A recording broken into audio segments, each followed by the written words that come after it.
Bonjour et bonsoir, quelle que soit la zone ou l'endroit où vous me suivez. Je suis votre analyste politique, lanceur d'alerte, Patrick Assomeli.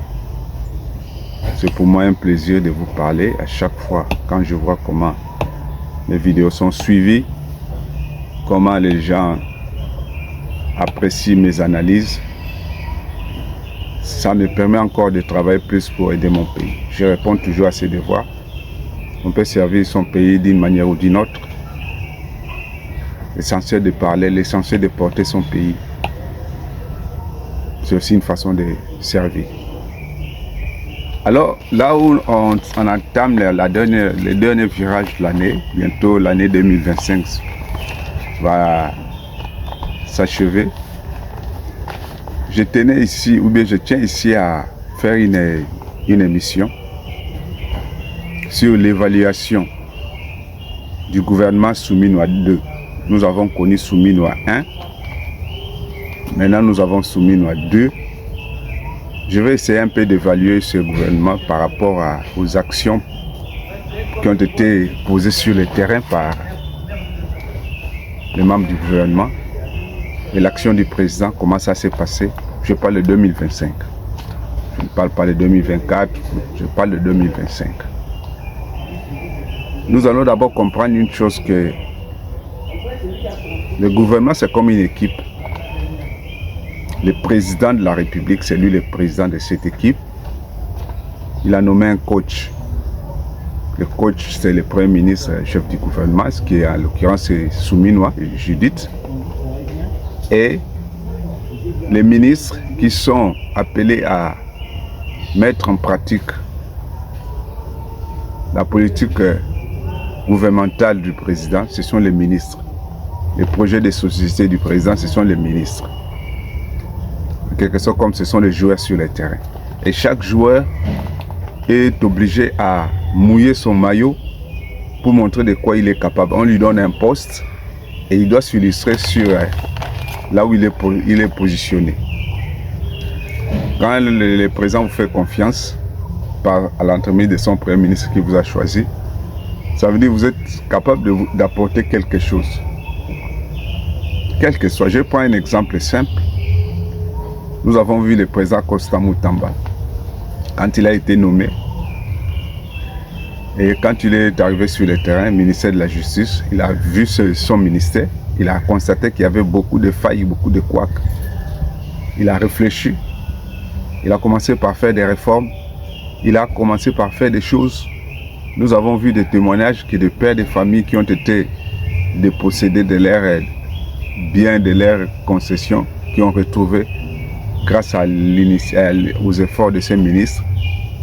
Nous avons vu, et nous connaissons tous que si aujourd'hui Kabila a perdu son immunité parlementaire, sénateur à vie, c'est grâce à l'initiative de ces garçons, de Mutamba. Si les Nanga et les consorts ont perdu des choses, c'est grâce à l'initiative de ce ministre de la Justice qui est en prison, qui va sortir certainement bientôt, parce qu'on a besoin de lui au pays. Donc, il a profité du statut qu'il avait du ministre, le peu de pouvoir que le président lui a donné pour s'illustrer sur le terrain. Voilà ce que nous attendons des ministres. Les ministres ne sont pas là seulement quand il est pour chauffer leurs chaises. Au conseil des ministres, il y a des ministres silencieux qui n'existent pas. D'ailleurs, quand j'étais en train de préparer cette émission, de voir tous les ministres, j'étais surpris de voir certains noms des ministres sur la liste, mais sur le terrain, je ne les ai jamais vus opérer ou bien faire quelque chose. Donc ici, je fais une évaluation de chaque ministre par rapport à ce qu'il a produit sur le terrain. Là, nous devons bien comprendre par rapport à ce qu'il a produit sur le terrain. En fait, le peuple, lui, il a besoin de faits. Lui, il a besoin des actions concrètes.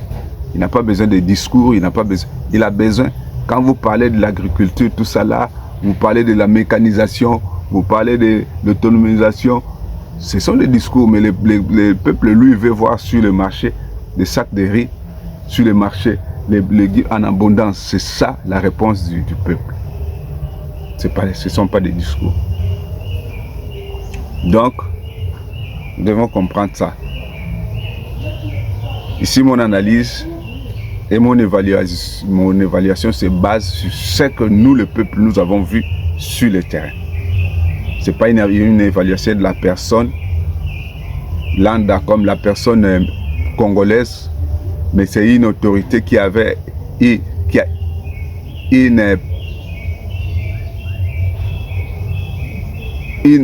a un pouvoir. C'était une personne qu'on a délégué un pouvoir. Qu'est-ce qu'il a fait de ce pouvoir sur le terrain? Je commence ici d'abord par évaluer lui-même le président de la République, chef du gouvernement. Beaucoup diront tu ne peux pas évaluer le président. Non, c'est lui le président du club. C'est lui le président. Moi, je suis madrilène. Quand Madrid ne marche pas bien, les gens attaquent le coach. Le coach dit non, c'est le président qui a fait le choix de tel joueur, tel joueur, tel joueur. Chacun essaie de se défendre.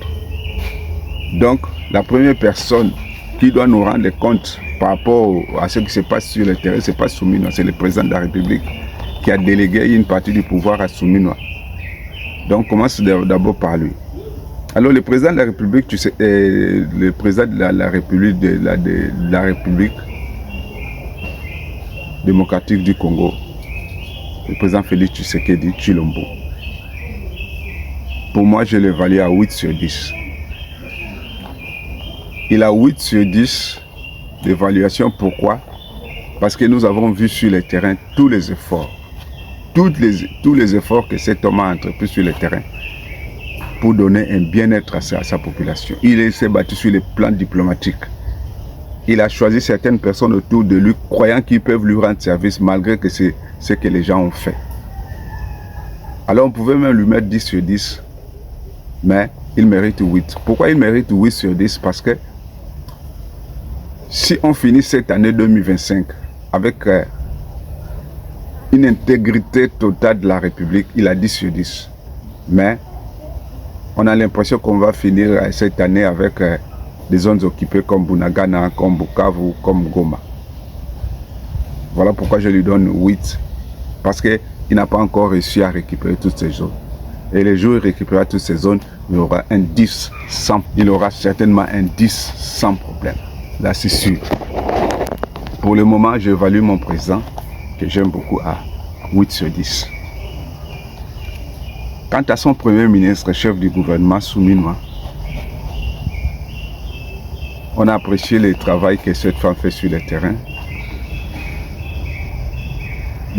Ces ministres, il y a des ministres que lui il a choisi, les ministres que le président avait choisi. Il y a des ministres qui viennent de la coalition, de l'union sacrée. Je vous ai toujours dit, cette union sacrée, pour moi, ce n'est pas une bonne chose. C'est une union qui massacre la politique du président. Donc, pour rester dans cette politique de coalition, il y a certains ministres qui sont venus s'ajouter au nombre de ministres. Donc, Souminois, étant chef du gouvernement, est obligé de gérer tous ces ministres. Maintenant, les problèmes avec les Souminois, c'est quoi? C'est comme je disais, je vais prendre une équipe de football pour qu'on se comprenne bien. Quand sur le terrain, les joueurs jouent, ils sont là, ils s'expriment sur le terrain.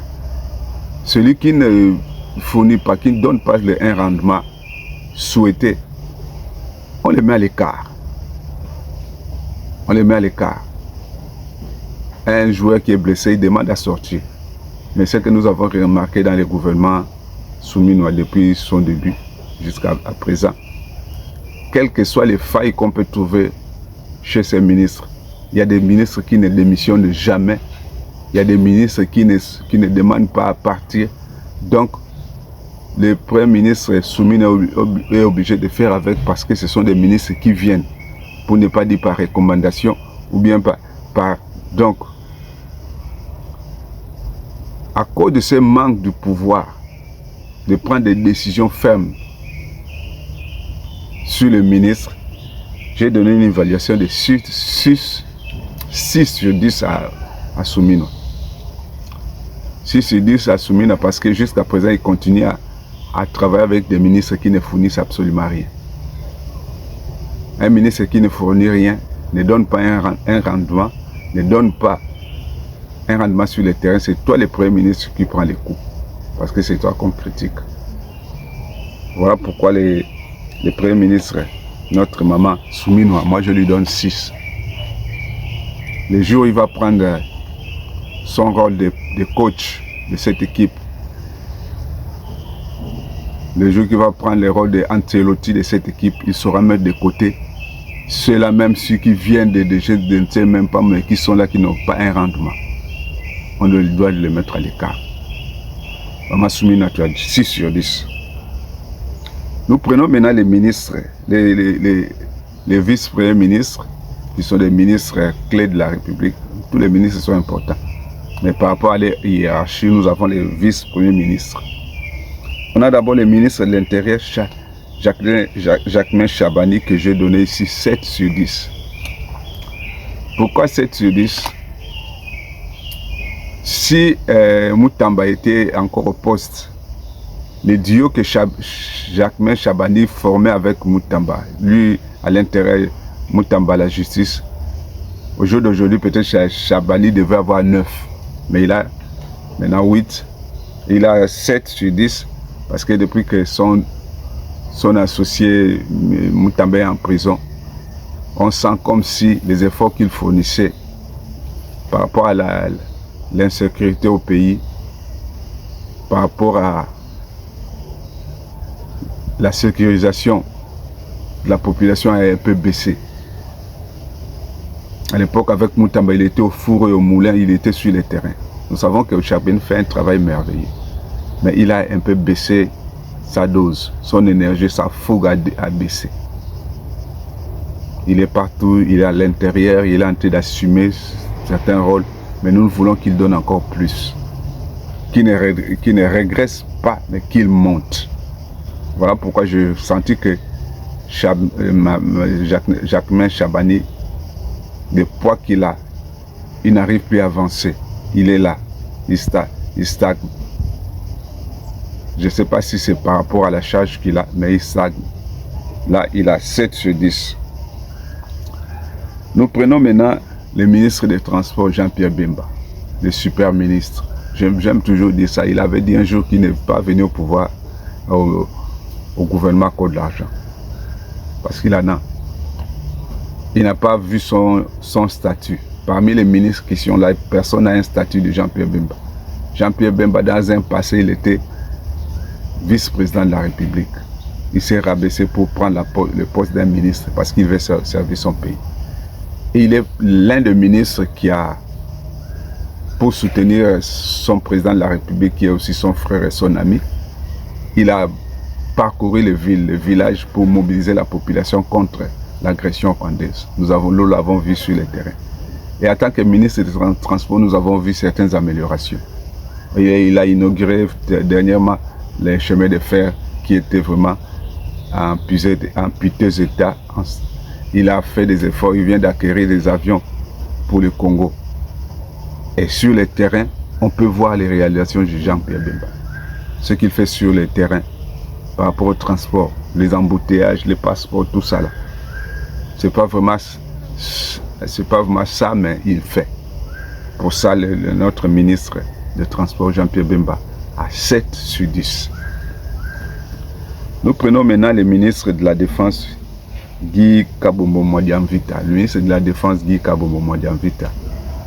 On peut ici dire que ce n'est pas de sa faute. On l'a donné un ministère qui le dépasse, il fait ses efforts, mais nous voyons l'évaluation sur le terrain. En tant que ministre de la Défense, il doit avoir de ses espions, ses enquêteurs, des yeux partout, comme le monsieur Kassereka, Major Kassereka, des gens comme ça. Moi, Modiamvita devait avoir ces gens à ses côtés pour lui montrer au niveau de la défense, au niveau de l'armée, voilà, pour faire une réforme. Il a été passif. Son secteur de la défense a été trop pourri et jusqu'à présent pourri. Il n'a pas fait des efforts, vraiment ce qu'il faut. Il n'est pas allé trop loin. Des fois, quand vous détenez un ministère clé, vous pouvez aller même au-delà de vos prérogatives, au-delà de ce qu'on vous dit de faire. Vous devez aller loin, toujours pour... Moutamba est parti et aller au-delà de ce qu'on lui a demandé par le président, mais dans le sens de servir le pays.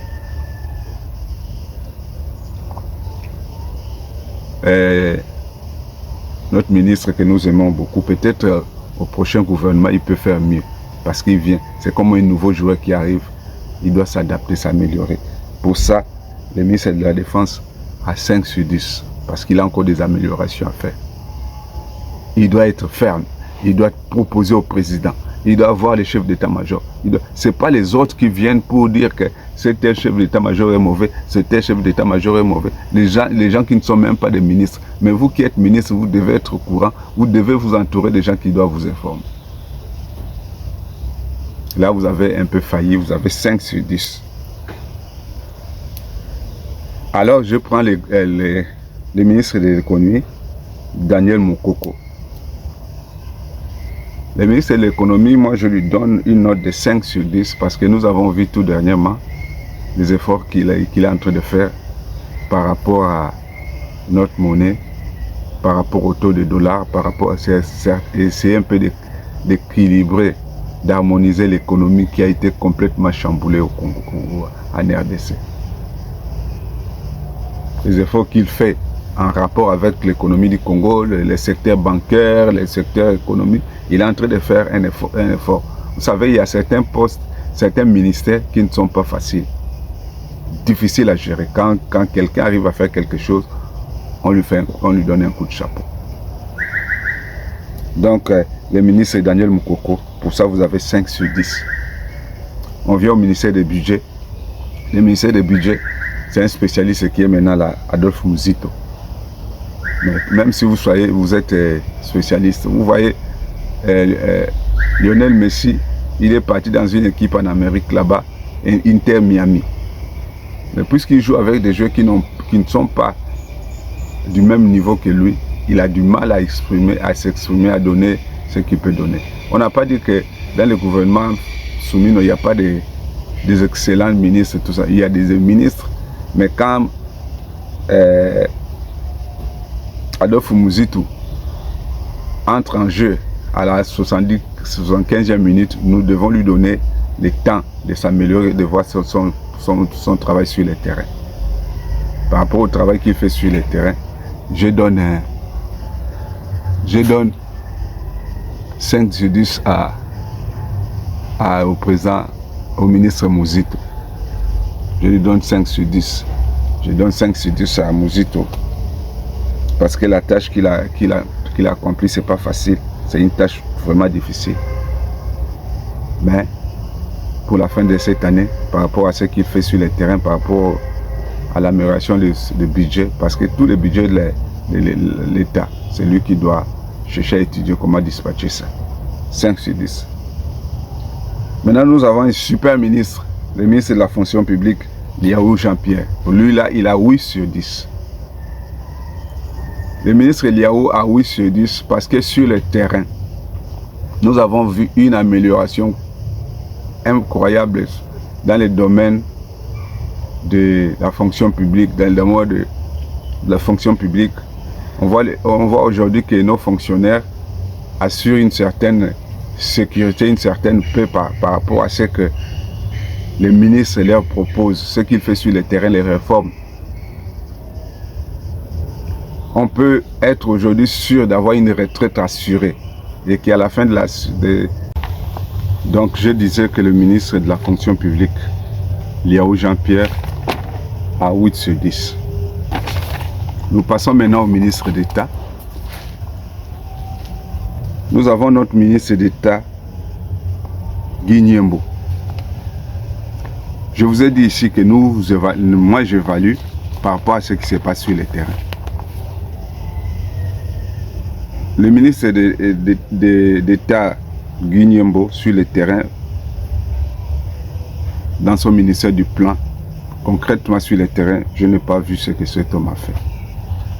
Il a essayé d'élaborer certains plans, de planifier les choses, mais nous, la population, nous voulons des choses concrètes. Des choses qu'on peut dire que, ah, vous voyez telle chose, telle chose. Oui, c'est le ministre tel qui a fait ça.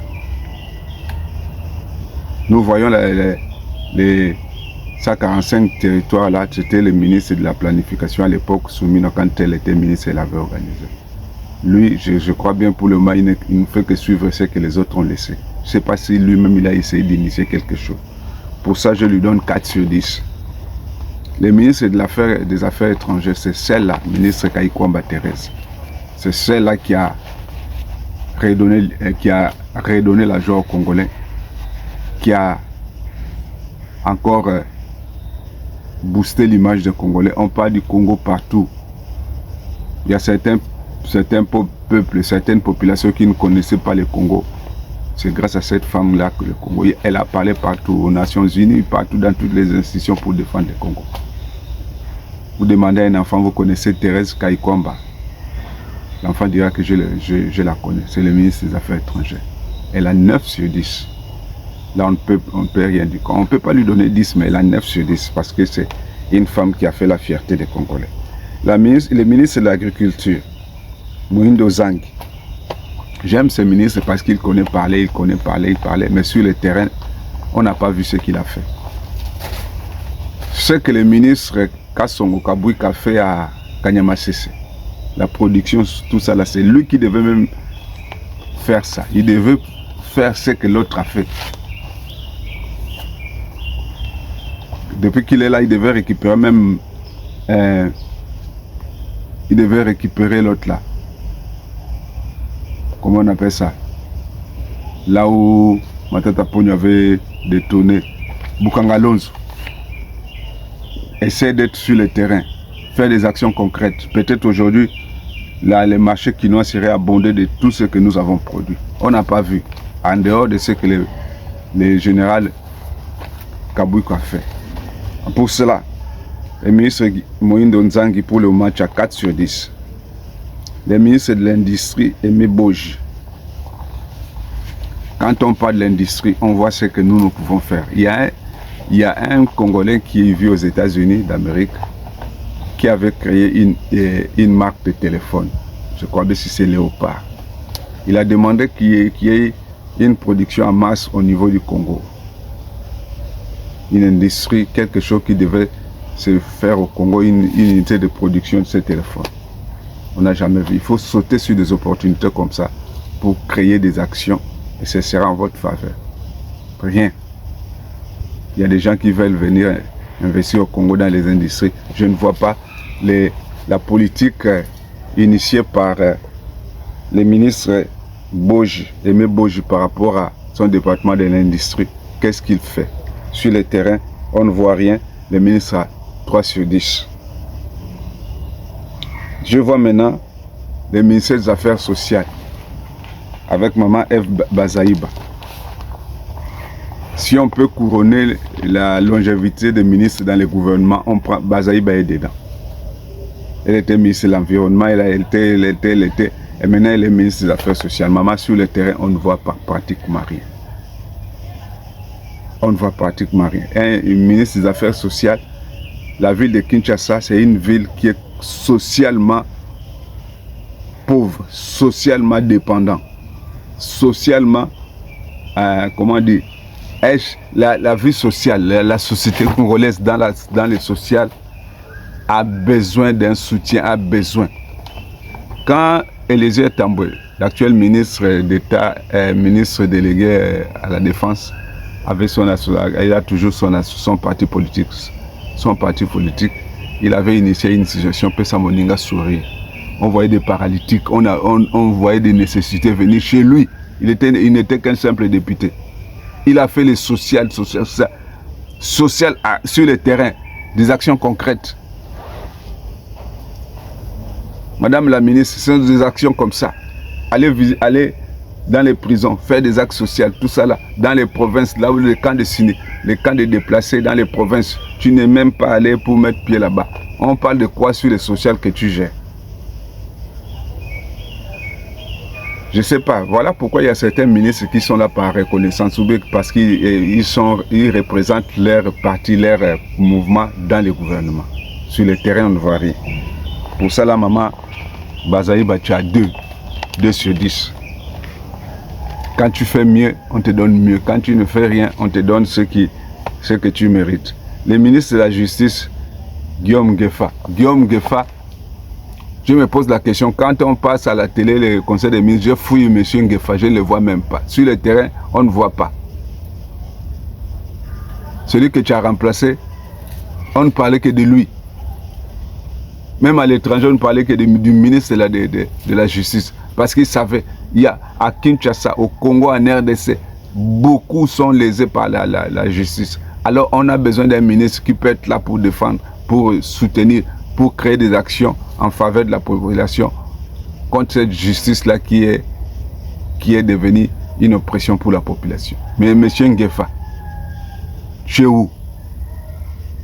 On t'a vu là-bas à la prison aller donner sur des matelas, tout ça là. Mais ce n'est pas ce qu'on attend de toi. Ce qu'on attend de toi, c'est... Imaginez un peu des gens comme nos clergés. Ambongo et son acolyte Cholé. Ils vivent dans une impunité totale. Ils se lèvent, ils se mettent devant la télé, devant les dire n'importe quoi. Ils ne sont pas inquiétés parce que personne ne peut les arrêter. Ils peuvent dire ce qu'ils veulent. Si le petit là était dehors, si notre ministre Moutamba, Constant Moutamba était dehors, à cet instant-là, il devait aussi s'occuper de l'ERK. Mais qu'est-ce que vous faites? Vous n'avez pas, on vous a donné un pouvoir limité. Pour ça, le ministre Ngefa, vous avez 3 sur 10. Vous avez quand même amené des matelas au niveau de la prison, tout ça là. On vous donne 3. Nous avons le ministre des hydrocarbures, Acacia Bandoubola. Acacia, elle a 4 sur 10 parce que elle essaie de faire. Tout dernièrement, elle était dans les Katanga. Elle essaie de bouger, Des fois, quand on est ministre, il faut essayer de proposer. De faire une proposition, vous avez réfléchi. Monsieur le Président, nous avons les gaz dans les lacs Kivu. Est-ce qu'il n'est pas... Ce n'est pas le moment de trouver une société pour qu'on essaie d'exploiter notre gaz, tout ça là, tout. Vous donnez des idées. Le président, dans son rôle de président, il attend de vous, ces ministres, que vous lui donnez des idées. Nous allons faire ça, nous allons faire ça. Il écoute. Si l'idée est bonne, pas, il saisit. Il dit à Madame Soumino, essayez un peu d'étudier ce dossier-là. Ça marche. Vous êtes là comme des figurants. Vous ne donnez pas des idées. Madame des hydrocarbures, vous avez 4 sur 10. Nous avons l'éducation nationale avec Raïssa Malou. Qu'est-ce que je peux dire de l'éducation nationale? Je ne sais pas si c'est elle qui avait émis l'idée de voir les filles en grossesse poursuivre leurs études. Nous ne sommes pas habitués avec cette histoire au Congo. Si on laisse les filles en grossesse poursuivre leurs études, on aura des lycées, on aura des écoles où la moitié des élèves seront en grossesse.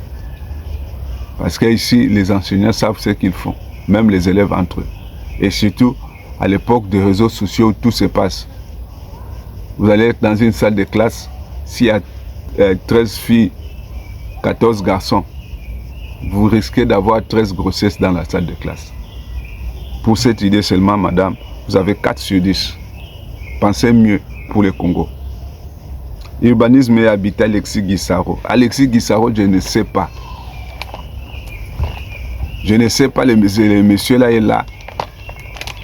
Quand il était dans l'histoire de route, faire des trous, on n'a jamais vu ce que le Guissaro avait fait. On l'envoie à l'urbanisme et habitat. C'est comme si on l'a mis là, parce que quelqu'un lui doit, il doit rester là. Mais sur le terrain, on ne voit pas l'habitat. Habitat. Monsieur Guissaro, je vous donne un dossier que vous devez suivre. Actuellement, sur les réseaux sociaux, on voit des actions qui se passent. Pour moi, je ne trouve pas ça bon. Il y a nos compatriotes qui sont installés à l'étranger depuis Kalakala. Ils ont eu de l'argent, surtout en Amérique, aux États-Unis d'Amérique, qui habitent dans certaines villes, qui ont trouvé un créneau, avoir des concessions aux États-Unis d'Amérique et proposer ces concessions aux Congolais qui sont ici, qui sont sur place. Il demande aux Congolais de venir avec tel montant, vous allez acheter tout ça là, vous achetez, vous... Donc, au lieu d'encourager les gens à venir investir au Congo, il y a encore des terrains. Là où il y a la rocade, à Njili Brasserie, il y a maintenant des terrains. Au lieu de venir investir au Congo, construire construire au Congo, essayer d'améliorer la ville. Il y a des gens qui préfèrent appeler nos familles à aller investir en Amérique pour rester là-bas. L'Amérique, c'est pas chez nous. Et toi, en tant que celui qui s'occupe de l'habitat, quand tu vois ces choses comme ça, tu dois avoir une réaction. Tu dois sortir et parler sur les sujets. Rien. Motus bouche cousue. Tu ne parles absolument rien. Pour ça, M. Guissaro, vous avez 1 sur 10. 1 sur 10. Nous avons la formation professionnelle avec Marc Kila. Marc Kila, vous avez 2 sur 10. Pourquoi? Qu'avez-vous fait dans votre ministère pour la formation professionnelle? Est-ce que vous encadrez nos jeunes qui sortent d'une formation? Est-ce que vous proposez des... Comment on a dit ça?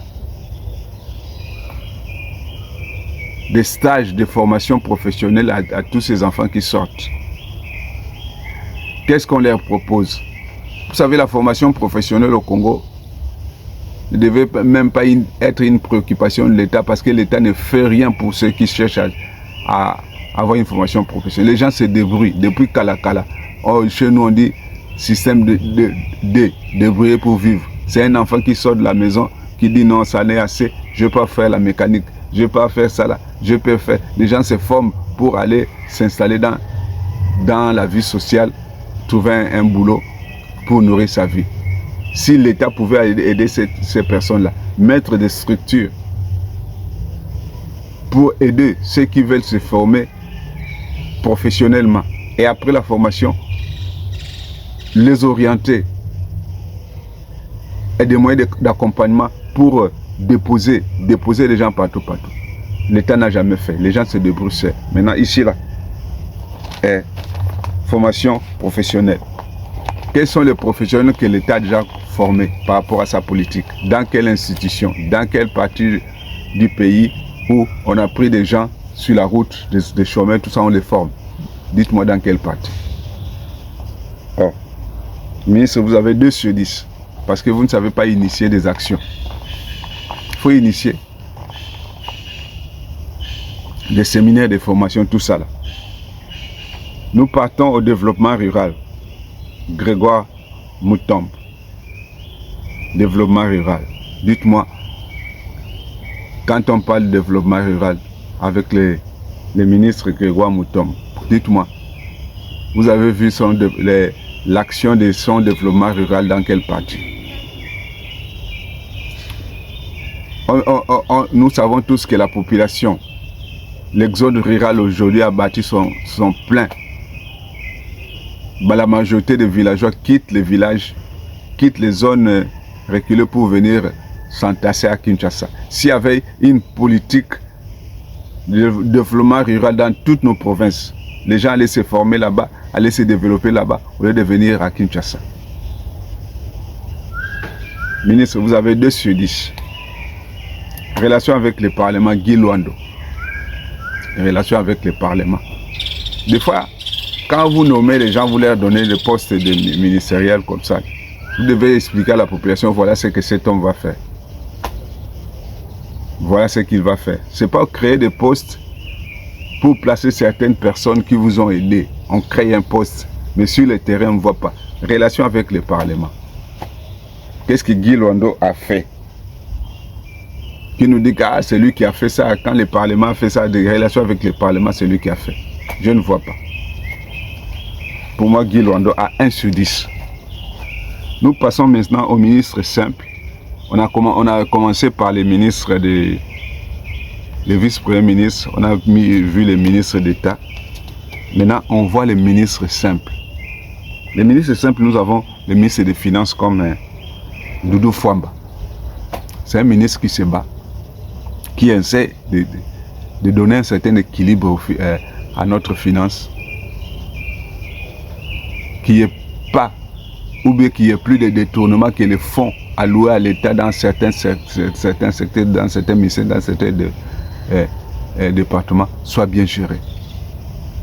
Certainement, avec son ministère de l'économie et du budget, ils travaillent ensemble pour essayer un peu d'harmoniser ou bien de donner un sens à l'économie de notre pays. Mais ce n'est pas encore assez. Jusqu'au jour où le Congo va redevenir Congo avec notre franc congolais, il n'y aura plus de dollars. C'est là où nous avons dit que l'économie, les budgets, les finances ont bien travaillé. Mais il a quand même 5 sur 10 parce qu'il a quand même mouillé son maillot. Il a 5 sur 10. Le ministère de la Santé, Roger Kamba, c'est un ministre que je devais donner 7, mais je lui donne 6. Mais 6 pourquoi? Parce que c'est un ministre qui est qu'est-ce que j'allais dire? Qui agit à l'instant. Quand tu as quelque chose comme ça concernant la santé, paf, le ministre est là-bas. Paf, il n'est pas là à cogiter tout. Parce qu'il a une équipe avec le professeur Mouyembe et puis les autres, quand il y a une épidémie, lui-même il est médecin de formation, tout ça là. Il essaie d'agir directement, promptement pour que la situation soit résolue. Pour ça là, je lui donne 6 sur 10, il mérite ça. Il devait même mériter 7, mais prenez quand même 6. À la longue, vous allez vous améliorer plus. Il n'y aura plus d'Ebola, il n'y aura plus de chikungunya, toutes ces maladies-là dans notre pays. Parce que vous êtes un ministre qui agit. Quand la chose arrive, vous agissez directement. Commerce, Julien Paluku. Quand j'attends Julien Paluku parler à la télé, il est facile. Mais nous voulons avoir des actions concrètes. Quelle est la politique du commerce extérieur du Congo? Qu'est-ce que nous exportons?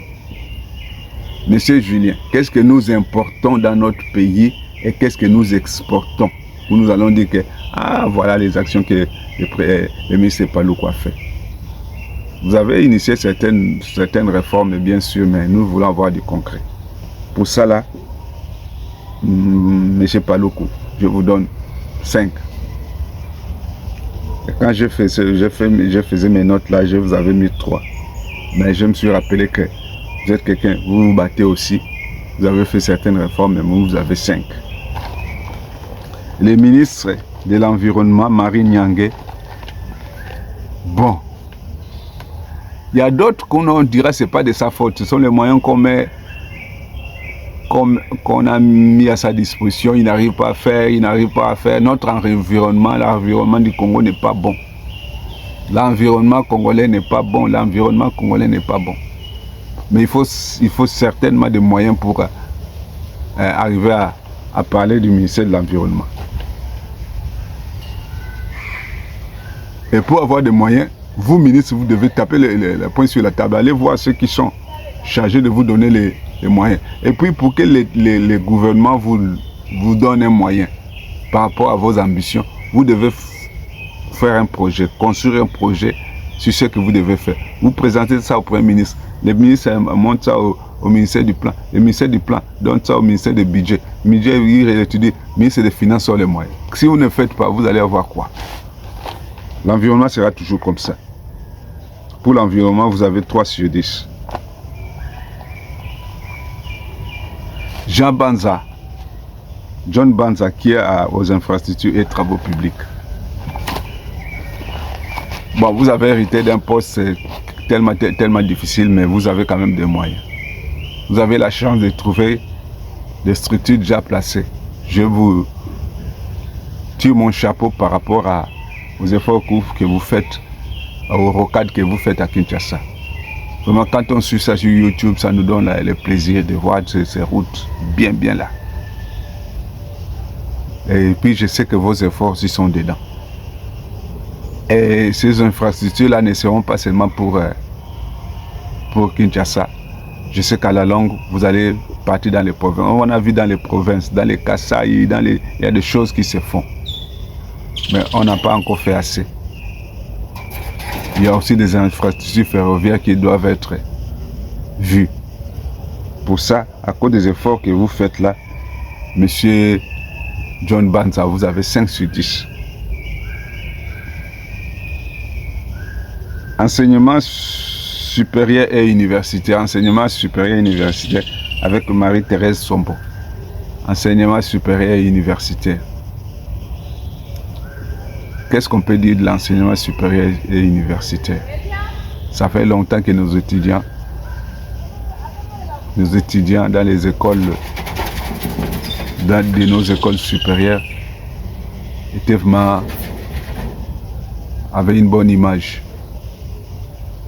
On avait un étudiant qui a bac plus, chez nous on appelle ça examen d'état, diplôme d'état plus 2 ou plus 3 qui n'arrive pas à s'exprimer en français. On ne sait pas si ce sont des diplômes ramassés ou quoi, mais actuellement, ça nous fascine de voir des étudiants qui s'expriment, qui essaient de donner une bonne image. Je vis même tout dernièrement un jeune avocat, je ne sais pas s'il a quel âge, s'il a moins de 25 ans ou quoi, qui fait une formation en ligne de l'éloquence. Ça fait la fierté du Congo quand on voit comment le petit l'a fait. Oui. Mais on veut encore voir plus dans nos universités, nos écoles secondaires, tout ça là. Quand un enfant qui a le bac, qui a l'examen d'état, doit pouvoir s'exprimer. S'il ne s'exprime pas, on arrache même son diplôme parce que ça fait une honte. Pour ça, Madame Thérèse, vous avez 5 sur 10 parce que vous avez encore des améliorations à faire. Vous avez encore une longue route à faire. Quant au ministre Ferdinand Massamba du Travail, mon cher ministre, mon cher frère, compatriote congolais, quand on parle du travail, on parle du travail dans quel sens? Le travail où les gens sortent le matin pour aller travailler ou quoi? Si c'est ça là, il n'y a pas de travail au Congo. Il y a des bricoles. Un travail, c'est un travail qui procure un salaire à un individu. Il sort le matin, il va travailler, la fin du mois, il perçoit son salaire. Les gens sont dans le système D. Est-ce qu'on ne peut pas organiser le système, le travail au Congo? Qu'est-ce qui manque pour organiser ce secteur? C'est votre tâche. Vous êtes obligé de faire de passer des nuits blanches à étudier. Qu'est-ce qu'il faut faire pour donner du travail aux Congolais? Le travail, ça va de pair avec les entreprises. Les entreprises, ce sont les investisseurs qui arrivent, qui doivent investir, qui doivent ouvrir des sociétés, des compagnies et embaucher des jeunes pour venir travailler. S'il n'y a pas ces entreprises, s'il n'y a pas ces industries, qui sont ceux-là qui vont aller travailler? Et vous êtes ministre du Travail. C'est pour essayer un peu de penser et de résoudre ces problèmes. Que ce soit dans le privé, que ce soit dans l'État, que les gens doivent travailler. La population congolaise qui sort le matin pour aller travailler et rentre le soir, on peut estimer cette population peut-être à 20%. La population qui a un salaire. Et vous, les ministres du Travail, vous faites quoi? Pour ça là, le ministre du Travail, vous avez 3 sur 10. Le ministre des Postes et Télécommunications, Joseph Panda, Postes et Télécommunications. À l'époque, quand on nous grandissait, on avait l'ONPTZ. Vous pouvez aller retirer votre... chaque famille avait sa boîte postale. On recevait des mandats, des colis. Postes et Télécommunications. Aujourd'hui, on est à l'époque des réseaux sociaux, de l'internet, comment on appelle ça encore, les gars qui distribuent tout en France, là-bas, en Europe. En fait, tout est numérisé, tout est informatisé. Maintenant, vous, au niveau de la poste et des communications, qu'est-ce que vous faites? Il y a des petits pays là où nous sommes, des petits pays qui n'ont rien, mais ils ont la fibre optique. Les gens qui ont quoi, je peux dire, Internet chez eux à la maison. Mais nous, qu'est-ce que nous avons? Même pour avoir Internet, c'est tout un problème. Moi, chez moi, j'ai le Wi-Fi. Mais pourquoi pas chez nous au Congo, à Kinshasa, chacun doit avoir son Wi-Fi à la maison pour communiquer. Ça, c'est un problème de la télécommunication, tout ça là. Ce n'est pas vous les seuls responsables, mais vous faites partie de ces responsables. Qu'est-ce que vous faites? Pour ça, la ministre, vous avez 3 sur 10. Nous avons le ministère de l'économie numérique. En fait, le ministère de l'économie numérique avec le ministère de la communication, poste et télécommunications, ça devait être un même ministère, parce que puisqu'ils jouent presque les mêmes rôles. Comment peut-on parler du ministère de l'économie numérique si on a un problème de fibre optique? Parce que la numérisation, ça va ensemble avec l'Internet, avec la fibre optique. Il faut d'abord chercher à résoudre ces problèmes de fibre optique et puis parler des problèmes de l'économie numérique. On ne peut pas toujours pas être là avec les forfaits, les méga, non. Cette fibre optique, ça résout les problèmes. Et vous avez donné ce ministère au monsieur Augustin Kibassa. Il se bat. Sans fibre optique fiable, il va faire quoi? On lui donne 3 sur 10.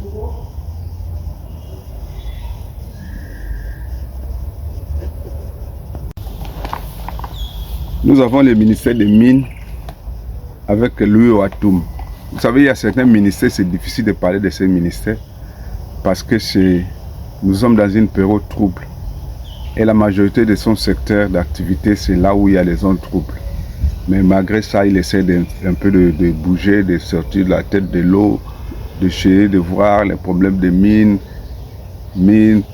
et puis c'est miner avec la corruption, avec tout ça là. Les ministres Louis Ouatoum, on pourra bien les coter en temps de paix parce que c'est un secteur là vraiment compliqué. Pour ne pas être dur avec le monsieur par rapport aux efforts qu'il fournit sur le terrain, le ministre Louis Ouatoum, on lui donne 5 sur 10. Nous avons les ressources hydrauliques et électricité, ressources hydrauliques et électricité avec Aimé Molendo. Et ressources hydrauliques et électricité. Il va nous dire que ce n'est pas de sa faute. Ce n'est pas de sa faute si on veut le délestage depuis des années. Lui, il est venu trouver. Les gens sont habitués avec la bourbouille. Parce qu'il y a chaque fois la chaleur. Quand tu vis à l'étranger, vous êtes constamment dans la lumière. Et vous partez dans un pays, vous avez fait 10 jours, vous avez passé 2 jours dans la lumière, et puis les autres jours comme ça, avec les éventails, le pépé. Le problème de l'eau. En fait, c'est dans des situations difficiles que ceux qui sont intelligents se démarquent. Si les problèmes d'électricité se posent à Kinshasa, et pourtant nous avons un réseau électrique bien fiable, nous avons des barrages qui fournissent, quand ces barrages sont opérationnels, ça peut fournir l'électricité même à presque toute l'Afrique. Mais pour le moment, nous sommes dans les problèmes. Alors, en attendant qu'on trouve une meilleure solution, cherchons des solutions palliatives, des solutions qui peuvent un peu améliorer la situation. Pourquoi ne pas proposer l'énergie avec des panneaux solaires dans la capitale?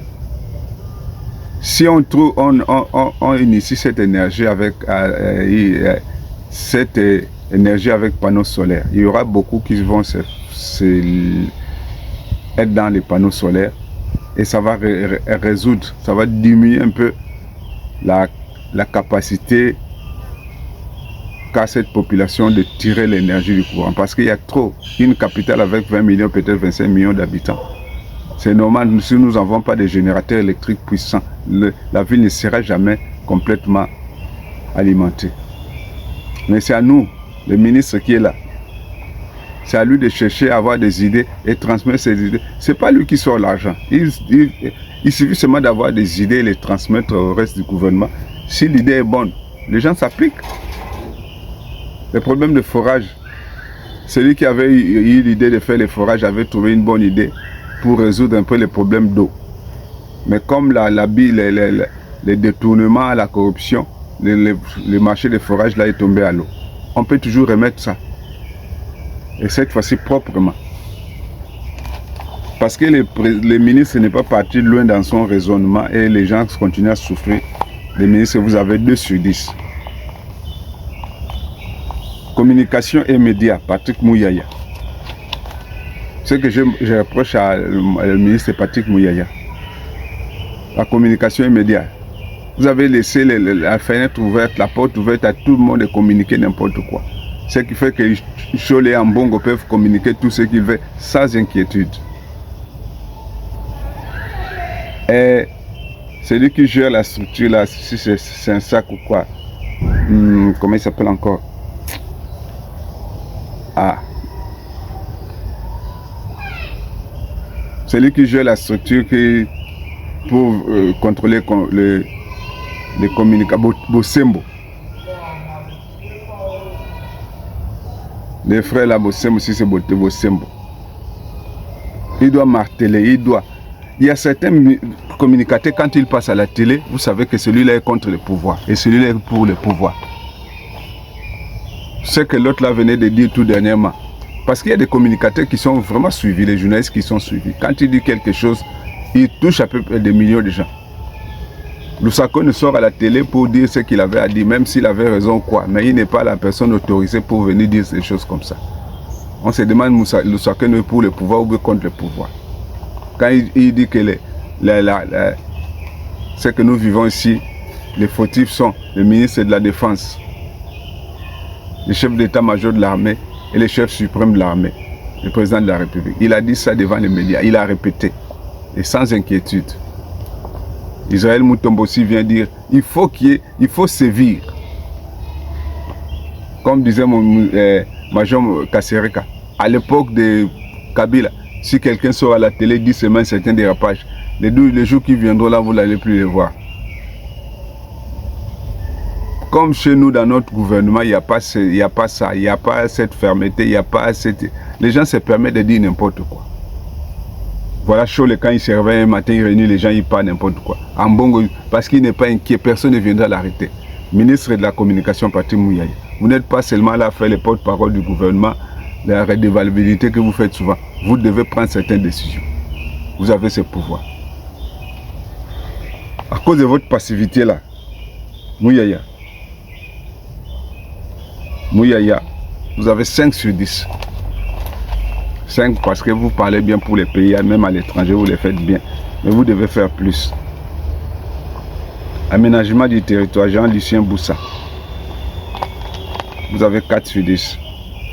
Parce que sur le terrain, on n'a pas vu ce que vous avez fait comme aménagement. Vous devez partir là où les Mobondo font les désordres, essayer un peu de recenser la zone là. Qui sont les gens qui habitent cette zone? Les Mobondo qu'on parle là, ils occupent quel territoire? Ils occupent quelle partie de la ville? Pourquoi ils sont les Mobondo? Pourquoi? Ce sont des choses que vous devez réellement connaître. C'est vous qui administrez les territoires congolais. Vous devez savoir que dans tel endroit, il y a ceci et cela. Qu'est-ce qui se passe tout autour de Kingakati? Paraît-il que le major Kassereka a dit que depuis Kingakati, il y a un tunnel qui amène juste au bord du fleuve. Partout le Kabila pouvait faire n'importe quoi. Vous êtes là. Quelles sont les enquêtes que vous avez menées pour administrer votre territoire, pour aménager votre territoire? Monsieur Jean-Lucien Boussa, vous avez 4 sur 10. Entrepreneuriat, Justin Kalumba. Entrepreneuriat et ministère du Travail, ça devait être un même ministère. Entrepreneuriat. Est-ce que nous avons la politique des entrepreneurs au Congo? Y a-t-il une association des entrepreneurs congolais? Il y a les messieurs là, si c'est Kachal. Kachal voulait faire quelque chose dans ce sens. Mais quand on l'a donné la structure, il a complètement dérapé. Lui, il voyait maintenant les intérêts à l'étranger. Quand tu parles de l'entrepreneur, on parle d'abord des entrepreneurs congolais eux-mêmes. Il faut que les entrepreneurs congolais soient pris en charge, soit puissent avoir de bonnes dispositions pour faire leur travail. C'est là où on verra ce qu'on appelle les entrepreneurs. Ceux qui viennent de l'extérieur, les Congolais qui sont de l'extérieur, qui viennent au Congo pour venir entreprendre. Il faut qu'il y ait une politique mise en place pour soutenir ces entrepreneurs-là. On parle maintenant de l'entrepreneuriat parce qu'il a fait quoi? Monsieur Justin Kalamba, vous avez 1 sur 10. Tourisme, Didier Manzenga. Tourisme. Curieusement, c'est Didier Boudimbo qui a négocié avec les pays européens là-bas, avec moyennant l'argent, pour qu'on mette le nom sur les maillots de certaines équipes. J'étais en train de suivre un match de Barça. J'ai vu les maillots de Barça, le Congo au cœur de l'Afrique. Et les panneaux publicitaires qui sont tout autour du stade. Visiter le Congo au cœur de l'Afrique. Ça devait être le ministre du Tourisme qui doit faire ça. Mais on a donné ça au ministre des Sports parce que c'est un problème de business. Il faut savoir manager les choses. Même dans les gouvernements là où vous êtes, il faut savoir manager certaines choses. Vous, le ministre du Tourisme, vous devez créer des actions pour que le Premier ministre s'approche de vous. Mais votre projet là, c'est quoi? C'est pas Didier Boudimou qui devait faire ça là, visiter le Congo, c'est vous. Je ne sais pas si vous êtes initiateur de cette action ou bien vous êtes participant, je ne sais pas. Mais ce que nous voyons sur le terrain, monsieur Manzenga, vous avez un. Ministère de la pêche, Jean-Pierre Chimanga. Jean-Pierre Chimanga, ministère de la pêche. Les lacs Kivu, c'est les lacs les plus poissonneux, parmi les lacs les plus poissonneux du monde. Combien de bateaux avons-nous dans les lacs Kivu qui font la pêche?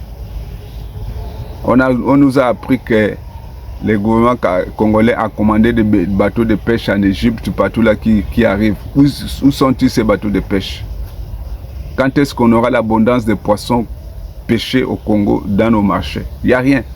Ministère de pêche, vous êtes là, vous êtes assis en train de bouffer l'argent du gouvernement en tant que ministre de la pêche, mais sur le terrain, concrètement, on ne voit rien. Sur les marchés, notre marché abonde avec les Thompson, les poissons qui viennent de l'extérieur, les poissons congelés. Que ceux-là, ils élèvent ça dans les étangs. Donner même la formation des étangs, tout ça là, nos jeunes d'ici. Nous avons des espaces, nous avons des gens qui ont des terrains. Donner la formation à ceux-là qui peuvent faire des étangs de pisciculture chez eux. Mais c'est la pêche, vous avez 1 sur 10. Culture et art. Yolande Elebe. Culture et art. Moi, la seule reproche que je peux faire au ministère de Culture et Art, c'est j'étais quand même choqué de voir que pour un président qui a été parmi les plus grands présidents du monde, pas de l'Afrique, du monde, le président Mobutu Sese Seko Congo Ndouazama, ce sont ses enfants qui ont pensé de lui faire une galerie. Le président Mobutu ne mérite pas une galerie. C'est un musée. Un musée, une galerie, on fait ça pour des petites personnes. Mobutu mérite un musée. Mobutu doit avoir une statue et des mausolées. Comme en France, là-bas, on met les gens dans les panthéons. Mobutu mérite un musée. Mais si vous, le ministre de la Culture et la Culture, vous ne pensez pas à ça, vous ne savez pas qu'est-ce qu'il faut faire pour attirer les regards du président, quelles sont les opportunités, les choses que je peux créer, non? Maintenant, c'est Nzanga Mobutu qui va créer une galerie. Et depuis qu'il a créé cette galerie, le président l'a visité. Il y a des étrangers qui viennent, qui visitent. Parce que c'était une bonne action. C'est vous qui devez normalement penser à ça. Nous avons des icônes ici. Faites un musée pour les icônes. Musée national ou une grande salle où on met on fait les statues en cire. Je vois ça dans les pays européens, là-bas, les statues en cire, tu vas voir que c'est une personne. On prend la statue de Lumumba, de Musée Kabila, de Tshisekedi, on fait ça en cire, on met ça dans un musée. Les enfants peuvent venir visiter tout ça là, tout. C'est ça les idées qu'il faut donner. Pour ça, le ministre de la Culture et des Arts, Yolande Elebe, vous avez 2 sur 10. Affaires foncières, on y est gainsel. Affaires foncières. Faites un recensement sur surtout dans les provinces. Les titres fonciers à l'est là-bas, la majorité des caciques, toutis, ont des terrains, ils ont acheté des terres. Ils doivent nous dire par quelle voie ils ont fait pour avoir ces terres. On a appris que quand les occupants là, les tout, ils arrivent, la première des choses qu'ils font, ils essaient d'empoisonner tous les chefs du village autochtone, tout. Quand ces chefs du village là meurent, les autochtones meurent, ils placent leurs gens. Et facilement, ils vont s'octroyer des terres, ils vont acquérir des terres. Vérifier les titres fonciers de toutes ces personnes-là. C'est ça le travail qu'il faut faire. Affaires foncières, madame, vous avez 2 sur 10. Intégration régionale. Floribert Anzouloumi. Floribert Anzouloumi, c'est un nom qui nous parle, c'est un nom de depuis dans la politique. Intégration régionale. Vous savez, si j'étais ministre de l'intégration régionale, c'est que j'allais faire. Je vais être comme le président Fachi, être chaque fois dans les avions, pour aller voir tous les ministres, tous les pays qui sont tout autour de nous. Le pays limitrophe du Congo, là, l'air pareil. Parce que quand vous avez une politique de bon voisinage, communiquer, d'intégration, vous voulez parler de la région, vous pouvez avoir une meilleure idée d'ensemble, une cohésion d'ensemble pour que ces régions-là frontalières, qui sont frontalières, puissent s'intégrer facilement. Je ne sais pas si le ministre de l'intégration régionale est déjà parti au Congo voir le ministre de l'intégration nationale du Congo. En fait, ce sont ces gens-là. Nous, par exemple, là, dans cette vidéo que je fais, je prends toutes les émissions, toutes les informations que la presse nous relaie. Parce que s'il y a une activité gouvernementale, s'il y a un ministre qui a une activité, un ministre qui est en déplacement, un ministre qui a fait quelque chose, c'est à travers ces médias que nous avons l'information. S'il y a des ministres qui font des choses sans que la presse ne soit informée, nous aussi nous ne serons pas informés. Alors on dira que ce ministre n'a rien fait. Donc, ce que je fais là, je donne l'information par rapport à ce que nos yeux ont vu, nos oreilles ont entendu. Ministre des Affaires foncières là, intégration régionale plutôt, Floribert Anzouloumi, vous avez 2. Ministre des Sports et Loisirs, Didier Boudimbo, vous avez fait un effort pour booster l'équipe nationale. On parle maintenant de l'équipe nationale qui participe dans quelques jours à la CAN, qui va certainement participer au mondial. C'est une bonne chose. Mais vous avez fait un effort pour l'extérieur, mais l'intérieur. C'est pas normal que l'on trouve une équipe nationale où il y a seulement des expatriés qui sont là, mais les nationaux, ça veut dire ceux qui jouent sur place, n'ont pas de place parce qu'ils ne sont pas performants. Vous n'avez rien fait pour l'équipe, pour les sports sur place. Vous êtes plus focalisé sur l'extérieur. À la longue, il faut chercher à encourager ceux qui font les sports sur place.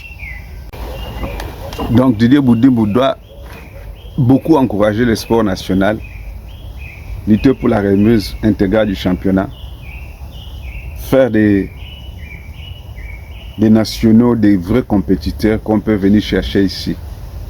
Parce que tous nos enfants qui jouent là, à part Chancel, Bemba et d'autres, la majorité sont formés à l'étranger, par des clubs étrangers, là où ils sont nés là-bas. Il faut qu'on trouve le joueur. C'est pas qu'au Congo, il ne manque pas de joueurs. C'est avec l'équipe nationale des joueurs locaux que nous avons participé au mondial en 1974, en 1974. Nous avons eu des joueurs. Moi-même, je jouais au ballon. Mais à chaque fois, quand on finissait les entraînements, on partait au stade Tata Raphaël pour suivre soit les matchs, soit les entraînements. Avec nos équipements, on ne payait pas. Et il y a un joueur qui m'avait beaucoup fasciné, qui m'a vraiment beaucoup fasciné, qui m'inspirait, c'était Jeune Kabongo. On l'appelait à l'époque Ruminigué. Je me les suivre par rapport à ses déplacements. C'est un monsieur qui savait se déplacer sur la surface. Et voilà pourquoi il marquait beaucoup. Et Kabongo, c'est un produit de Kinshasa. Il y a plein de joueurs ici que nous pouvons découvrir. Mais il faut maintenant que les championnats nationaux soient faits. Moudimbo regarde aussi le championnat national. Pour ça, le ministre des Sports, tu as 4 sur 10. Malgré ce que tu fais dans les maillots là, que visiter les Congolais. Ça nous importe peu. On voit l'image du Congo, mais c'est pas cela que nous voulons. Genre et famille. Micheline Umbaye, genre et famille. Madame Micheline Umbaye, tu dois chercher à parler avec tes sœurs qui passent dans les réseaux sociaux en train de critiquer les autres sœurs qui font les moutakalisations. Des fois, il faut utiliser ces mêmes médias qui détruisent la jeunesse et la famille pour leur parler. Tout dernièrement, c'est notre jeune sœur, Sandra Mbouy, qui a été victime de tous ces mauvais usages des réseaux sociaux, de critiques, tout cela. Je ne sais pas, mais je vois comme dans les réseaux sociaux, si elle a divorcé ou bien quoi là, tout ça là. Nous voulons que les réseaux sociaux soient un instrument pour les biens du Congo. Mais quand ça détruit, maman, genre et famille, essaie de voir. Pour ça là, tu as 2 sur 10. Nous avons les ministères de la jeunesse et des sports avec Grace Coutinho. Et au début, la petite était venue avec la ministre était venue avec une fougue, avec une énergie. Ce qui a causé beaucoup de fautes, beaucoup de dérapages. Au fur et à mesure, elle s'est ressaisie. Maintenant, ça va. Voilà pourquoi elle voulait taper fort pour mobiliser les jeunes. Et les jeunes l'écoutent beaucoup. Dans cette ambiance, dans ce brouillaya, dans cette ambiance, elle a quand même su se maîtriser, su manager, elle a quand même su se faire un nom. Et on l'encourage. Elle n'a pas eu honte de critiquer, elle n'a pas eu honte de tout ce qu'on était en train de faire pour la dénigrer. Elle s'est bien maîtrisée. Et aujourd'hui, on voit les résultats sur le terrain. Elle fera un bon ministre si on la soutient. Pour ça, à cause de son courage et son engagement, elle a fait déplacer le président lors d'un forum de jeunes. On voit quand même sur le terrain ce qu'elle est en train de faire. Le peu de temps qu'elle fait là, elle bouge déjà les lignes. Elle a un mérite 7 sur 10. Elle mérite 7 sur 10. Maintenant, on voit maintenant les ministres délégués. Les ministres délégués, ce sont des ministres qui accompagnent souvent les ministres titulaires. Ils font aussi un travail appréciable. On a le ministre délégué des Affaires étrangères, Christian Badou. Lui, là, il a 5 sur 10 parce qu'il a accompagné le ministre Kaikwamba partout. Il palliait certaines absences de ministres. Donc, il a fait aussi un travail remarquable. Comme il n'est pas titulaire, il ne supplée l'autre. On lui donne 10 et 5. Et quand il fera bien son travail, il peut même devenir ministre à temps plein. Nous avons ministre délégué auprès du ministère de l'Environnement, Alerte Bahati. Je ne sais pas si c'est le nom de son père qui a fait de sorte que le ministre soit là ou quoi, mais sur le terrain, on n'a rien vu concernant l'environnement, que le ministre délégué s'est levé pour faire quelque chose. Comme ça, Moutamba avait dit une chose, il a dit un ministre, s'il veut se faire un nom, il doit utiliser la presse, il faut utiliser les médias. C'est les médias qui font de sorte que la popularité, la cote du ministre soit haussée, rehaussée. Ministre, je n'ai jamais vu sur le terrain, donc tu as 1 sur 10. Le ministre de l'urbanisme et de l'habitat, Angèle Bagaza Yogo. Puisque le ministère titulaire ne fout absolument rien, vous ne voulez pas vous démarquer. Vous avez subi la mauvaise influence du ministère titulaire, vous avez aussi 1 sur 10. Le ministère des Affaires sociales, Irène Sambo. Irène Sambo, tu étais d'abord là depuis Sambo. Tu dois te faire remarquer sur le terrain.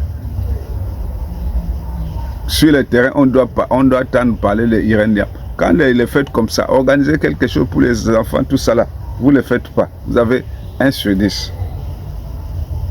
Le ministère de l'Affaire, le ministère de la Défense nationale. C'est un ministre délégué au ministère des Affaires, au ministère de la Défense, chargé des anciens combattants. Mais cet homme fait un travail comme s'il était ministre titulaire. Le peu de temps qu'il a mis là, il s'est approché des gens qui font partie de son ministère, de ce que le couloir qu'on l'a donné. Aujourd'hui, nous voyons les anciens combattants qui étaient dans l'oubli, dans l'ombre, sortis la tête de l'eau. Les femmes des anciens combattants ont maintenant un sens, ils mangent, et il est parti voir Kasson Kabouik. Non, on ne peut pas laisser les anciens combattants comme ça, mais venez avec les sacs de riz. Voilà ce qu'on appelle un ministre. Il n'est pas ministre titulaire, ministre délégué, mais il fait des choses comme s'il était un ministre titulaire. Aujourd'hui, on prend Eliezer Tambwe, on le place ministre titulaire dans un poste, dans un poste quelconque. Le gars là va faire un travail appréciable. Voilà. Les anciens combattants maintenant trouvent un sourire. Comme il a été déjà habitué à donner le sourire au ministère des Affaires quand il avait son association. Moi, personnellement, je croyais que si Eliezer Tambwe l'appelle au gouvernement, il sera ministre des Affaires sociales. Si Eliezer est le ministre des Affaires sociales, mon Dieu, les gens avec handicap vont voir que c'est leur Dieu qui est arrivé. Eliezer Tambwe était même vénéré avant qu'il ne soit ministre. Maintenant, comme il est ministre, si vous le placez au ministère des Affaires sociales, bon, vu la compétence d'Eliezer aujourd'hui, Eliezer, c'est comme un joueur international. Il peut jouer dans tous les postes. Vous mettez Eliezer Tambwe, ministre de la Défense, il va assumer. Vous mettez Eliezer Tambwe, ministre de la Justice, il va assurer. Voilà pourquoi j'avais proposé de dire que si moi, dans un prochain gouvernement, je prends Moutamba, ministre de la Défense, je prends Eliezer Tambwe, ministre de la Justice, je prends chef du gouvernement, Premier ministre, je prends Jean-Pierre Bemba. Ça, c'est mon idée à moi. Jacques Noumen Chaban, ministre de l'Intérieur, toujours. Voilà. Donc, Eliezer Tambwe, 7 sur 10. On a maintenant le vice-ministre, on a le vice-ministre de budget, Élisée Bakoumouana. Il travaille avec Mouzito. Lui, il ne peut rien faire, il doit forcément regarder son ministre.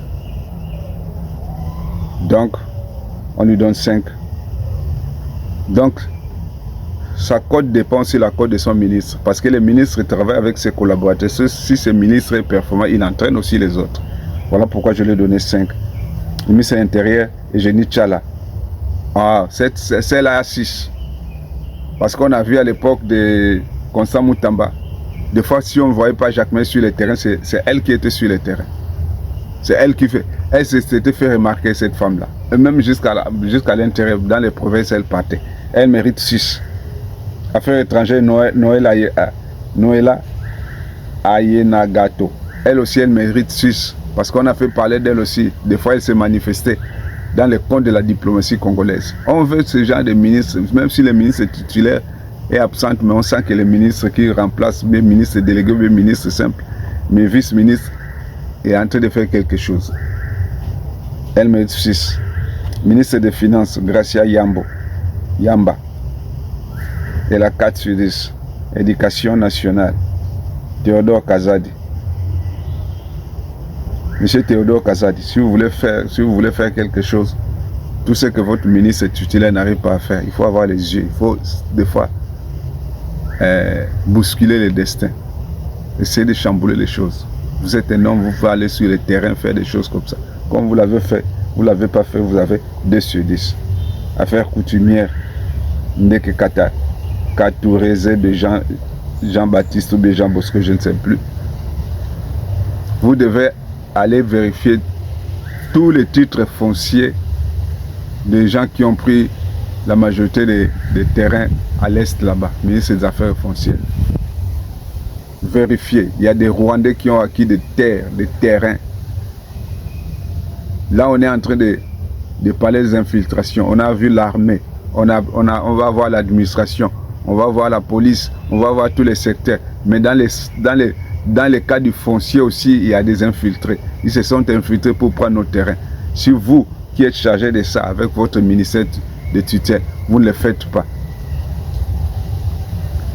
Ceux-là qui nous ont infiltrés dans les fonciers, Ils vont grandir, les enfants vont grandir, ils vont prendre des terrains, et jusqu'à un jour, on continue toujours à subir l'infiltration rwandaise. Levez-vous. Levez-vous, monsieur Mohamed. Quand vous n'êtes pas levé, vous avez 2 sur 10. Voilà un peu, succinctement, l'évaluation que j'ai fait des ministres délégués, tout ça là. Gouvernement soumis nous à 2. C'est une appréciation personnelle en tant qu'analyste, en tant qu'observateur politique. Vous savez, nous suivons les ministres, nous suivons le gouvernement congolais par rapport à ce qu'ils font sur le terrain. Ce sont les médias qui nous relaient ces informations. Et sur place, la population voit que telle personne a fait. Si vous êtes absent de la scène politique, si vous êtes absent de la scène nationale, et vous êtes présent dans votre bureau, vous êtes présent dans vos bureaux, dans vos sièges, la population ne vous connaît pas. Ou on dira que vous êtes inactif, vous êtes improductif. Alors que vous, c'est peut-être dans vos bureaux, vous faites des choses vraiment appréciables, mais sur le terrain, les gens veulent vous voir. Si vous serez reconduit, dans les prochains gouvernements, parce que je sais une chose, que le Fachi 2028, il sera toujours là. Parce que la constitution sera changée, on va entamer une autre république et il sera reconduit. Si vous serez reconduit avec les nouveaux mandats du président, allez, faites un effort. Démarquez-vous. Soyez plus sur le terrain.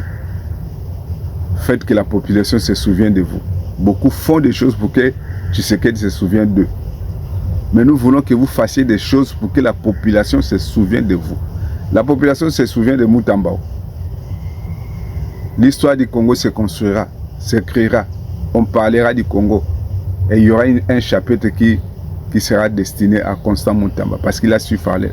Il a su se faire parler de lui.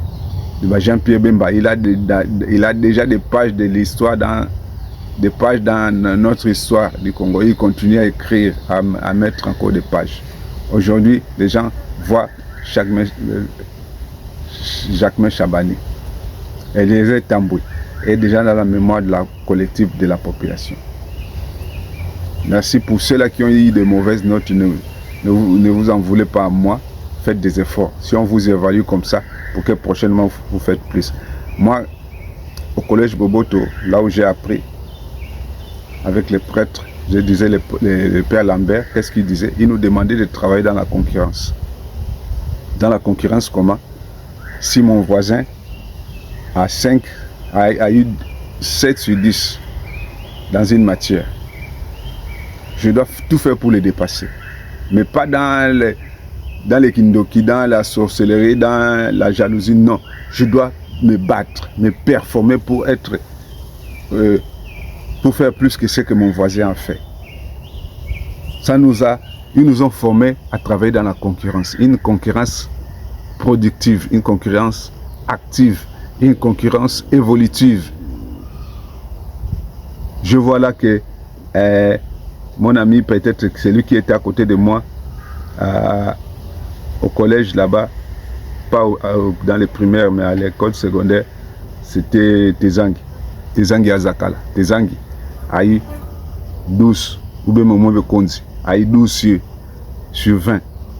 Moi j'ai 11. Je regarde la feuille de Momo Konzi de Tezangi, je dis non, je dois les dépasser. Papa, je me bats. Prochaine opération, prochaine évaluation, j'ai 15. Je me suis battu. Ce n'est pas dans les mauvais sens, c'est ça là. Vous les ministres que vous avez 2, 1, 10, battez-vous. Ceux qui ont des moyennes plus, cherchez à monter au lieu de redescendre.